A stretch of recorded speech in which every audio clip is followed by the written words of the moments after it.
Hello guys, welcome back to my channel the Nautical Baker. आज का video है how we manage garbage on board. जैसे घर पे भी डेली गार्बेज जनरेट होता है, वैसे शिप पे भी डेली गार्बेज जनरेट होता है। और लॉन्ग वॉयज में हम लोग कैसे मैनेज करते हैं, कहाँ पे कैसे सेग्रीगेट करते हैं, उसका वीडियो आज मैं बताऊंगी। तो let's start the video. So captain हमें बताएंगे कि हम लोग शिप पे कैसे गार्बेज मैनेज करते हैं, कैसे सेग्रीगेट करते हैं। तो यस कैप्टन, प्लीज़ बताइए। ओके, सो जैसे तुमने पहले ही बताया कि गार्बेज एक ऐसी चीज़ है जो शिप पे भी डेली बेसिस पर जनरेट होती है। तो उसको स्टोर करने के लिए, मैनेज करने के लिए हमने एक स्पेशली स्टोरेज एरिया बनाया हुआ है, which is also known as the garbage station.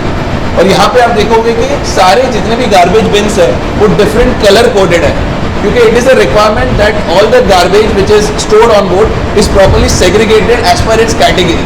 जैसे घरों में भी हमने देखा है कि वेट एंड ड्राई वेस्ट हम सेग्रीगेट करके रखते हैं, वैसे शिप पे भी हम लोग को सारा गार्बेज जो है वो डिफरेंट कैटेगरीज में सेग्रीगेट करना पड़ता है, तभी जाके हम इसको प्रॉपर डिस्पोज कर सकते हैं। Mixed garbage is not allowed on board, उसको हम डिस्पोज भी नहीं कर सकते बाहर। So let's start from the first bins over here.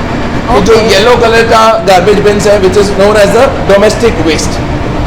Domestic waste में पेपर, कार्डबोर्ड, टिन्स, ग्लास, ये सारा मटेरियल डोमेस्टिक वेस्ट में आता है। इसमें से भी जो पेपर, कार्डबोर्ड है वो हम इंजन रूम में इंसिनरेट करते हैं। इंसिनरेट करके उसमें क्या होता है कि अगर सपोज जो ज़्यादा क्वांटिटी में है तो उसको इंसिनरेट करके बर्न करके थोड़ी क्वांटिटी कम कर सकते हैं, तो ऐसे उसको मैनेज किया जाता है। तो उसके बाद जो भी कुछ बच जाता है तो वो हम यहाँ पर जैसे ग्लास हो गया, टिन हो गया, उसको इंसिनरेट नहीं कर सकते, तो वो सारा इसमें स्टोर होता है। Okay, then what you see over here are plastic waste red colour beans.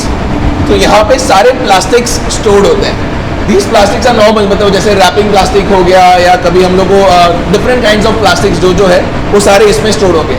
But these plastic and then again what you see a drum over there, इसमें प्लास्टिक रेड कलर का ही है, but you see a blue band over here. So this is food contaminated plastic.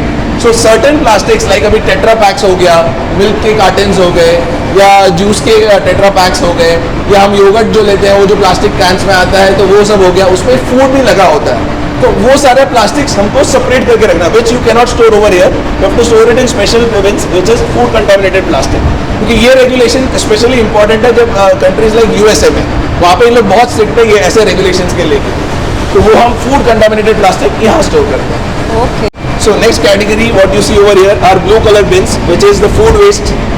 So food waste एक ऐसा लौता garbage है जो हमें allowed है कि जो हम उसको ओवरबोर्ड फेंक सकते हैं, पर ऐसे ही नहीं कि फेंक सकते हैं, उसके भी रेगुलेशंस हैं जो हमें फॉलो करने पड़ते हैं।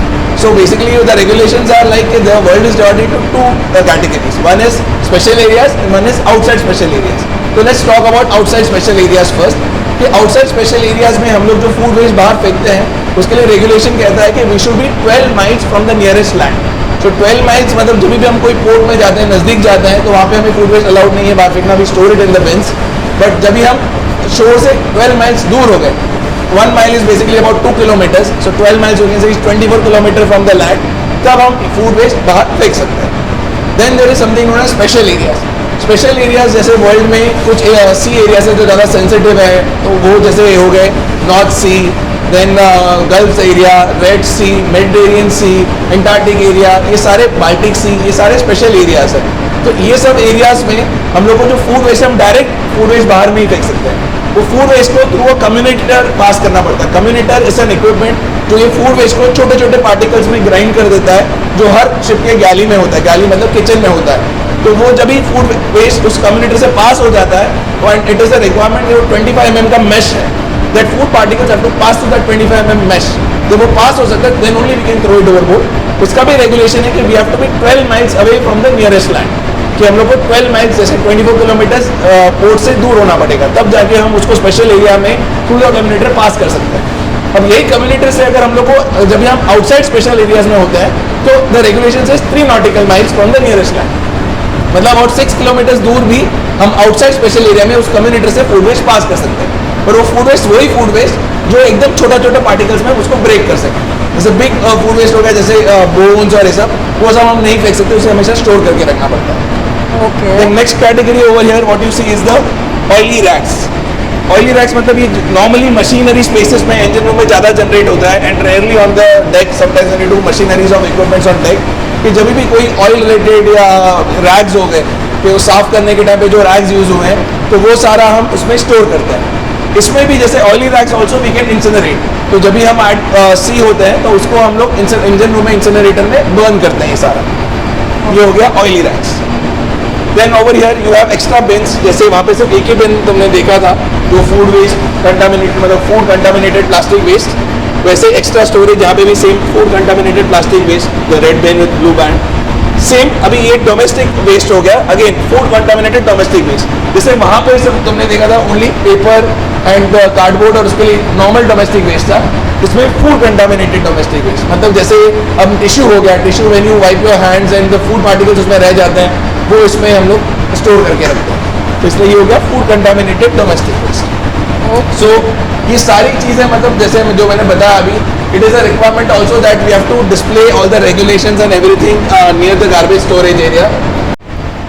So other than these categories, there are few more categories of garbage. जैसे example के incinerator ash, जैसे मैंने बताया था कि पेपर और कार्डबोर्ड को हम इंसिनरेट करते हैं, ऑयली रैक्स को भी हम इंसिनरेट करते हैं, उसके बाद जो बच जाता है विच इज़ द ऐश उसको भी कलेक्ट करके स्टोर किया जाता है on board which is stored in the engine room, so that is another category of garbage. फिर नेक्स्ट कैटेगरी है इलेक्ट्रिकल वेस्ट, जो भी इलेक्ट्रिकल वेस्ट है जैसे wires, use keyboards, mouse, any type of electrical printers, जो भी electrical waste है, tube lights हो गए, बल्ब्स हो गए, वो सारा हम एक साथ कलेक्ट करते हैं और उसको इलेक्ट्रिकल वेस्ट बोला जाता है। तो वो भी जो स्टोर होता है, जो जैसे बल्ब्स एंड ट्यूब लाइट्स ये सारा है वो इंजन रूम में स्टोर होता है। Other electrical waste like keyboard, mouse, wires and all that, वो सारा हम शिप्स ऑफिस में कलेक्ट करके रखते हैं। Then comes the next management aspect which is कि डिस्पोजल। अब ये जब गार्बेज पूरा जनरेट हो गया, कलेक्ट हो गया, सेग्रीगेट हो गया, उसके बाद क्या करते हैं? जैसे मैंने बताया कि खाली फूड वेस्ट ही ऐसा है जो हम ओवरबोर्ड थ्रो कर सकते हैं, बाकी वेस्ट को शोर डिस्पोजल के लिए हम लोग अरेंज करते हैं। शोर डिस्पोजल में जब भी शिपपोर्ट कॉल करने वाला होता है, then I send a message to the agents and then inquire के भाई शोर डिस्पोजल फैसिलिटीज़ वहाँ पे अवेलेबल है कि नहीं।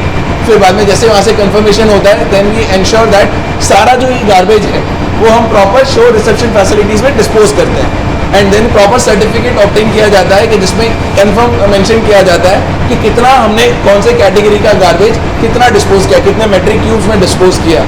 और ये सारा रिकॉर्ड एक बुक है which is known as the garbage record book, इसके ऊपर सारा रिकॉर्ड किया जाता है। अब ये जितना भी ये पार्ट है, all the authorities which are outside सारे एनवायरमेंटल एस्पेक्ट्स के लिए बहुत सीरियस है, तो सब अथॉरिटीज़ रेगुलर बेसिस पे जब इंस्पेक्शन करने आते हैं दे चेक फॉर ऑल दिस कि वेदर हमने जो गार्बेज का बराबर मैनेज किया है, उसको प्रॉपर्ली जब डिस्पोज किया तो उसके रिकॉर्ड्स मेंटेन्ड है, उसका सर्टिफिकेट अवेलेबल है कि नहीं, तो ये सारी चीज़ें हम लोग चेक करते हैं। तो क्यों कैप्टन सब कंट्री में गार्बेज देना या फेंकना अलाउड नहीं होता है? अनफॉर्चुनेटली यही सबसे बड़ी दिक्कत है कि रेगुलेशंस बहुत स्ट्रिक्ट है that we can not throw anything overboard, but सारे कंट्रीज अलाउ भी नहीं करते कि गार्बेज रिसीव करने के लिए या डिस्पोजल फैसिलिटीज सब कंट्रीज सब पोर्ट्स में अवेलेबल नहीं है। So beforehand only we have to always keep inquiring कि whether disposal facilities are available in any port और नॉट। तो फिर और ये गार्बेज आप लोग देते हो तो उसका वो फ्री में होता है या उसका पैसा होता है? अगेन अनफॉर्चुनेटली फ्री में कुछ भी नहीं है आज।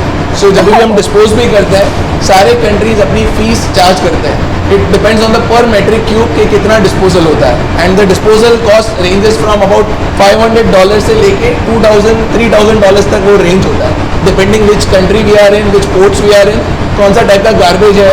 जैसे एक और गार्बेज, चलो that reminds me, good you reminded about the money and everything. The most important the most difficult part two dispose of is the medicine. जब भी शिप पे एक्सपायर हो जाती है कुछ मेडिसिन या कभी भी कोई जो मेडिकल बायो वेस्ट जो जनरेट होता है उसको डिस्पोज करने के लिए स्पेशल बिन्स है जो हॉस्पिटल में रखे जाते हैं और उसको डिस्पोज करने के लिए हमें पहले स्पेशल परमिशन लेनी पड़ती है। तो वो सबसे कॉस्टली डिस्पोजल है क्योंकि सारे पोर्ट्स अलाउ नहीं करते। ओह, ऐसा भी होता है? Yes, so medical disposal, medical bin, bio waste disposal is the most difficult part. So guys, ये कंप्लीट हुआ हमारा गार्बेज स्टेशन। और आपको और भी कुछ जानना रहेगा अबाउट गार्बेज और एनीथिंग शिप रिलेटेड तो please do let me know in the comment box.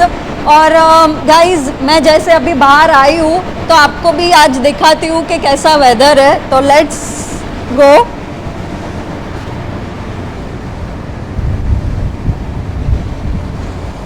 आज वेदर थोड़ा विंडी है, ज़्यादा विंड चल रही है। गाइस ये वीडियो यहाँ पे ही मैं कंप्लीट करती हूँ।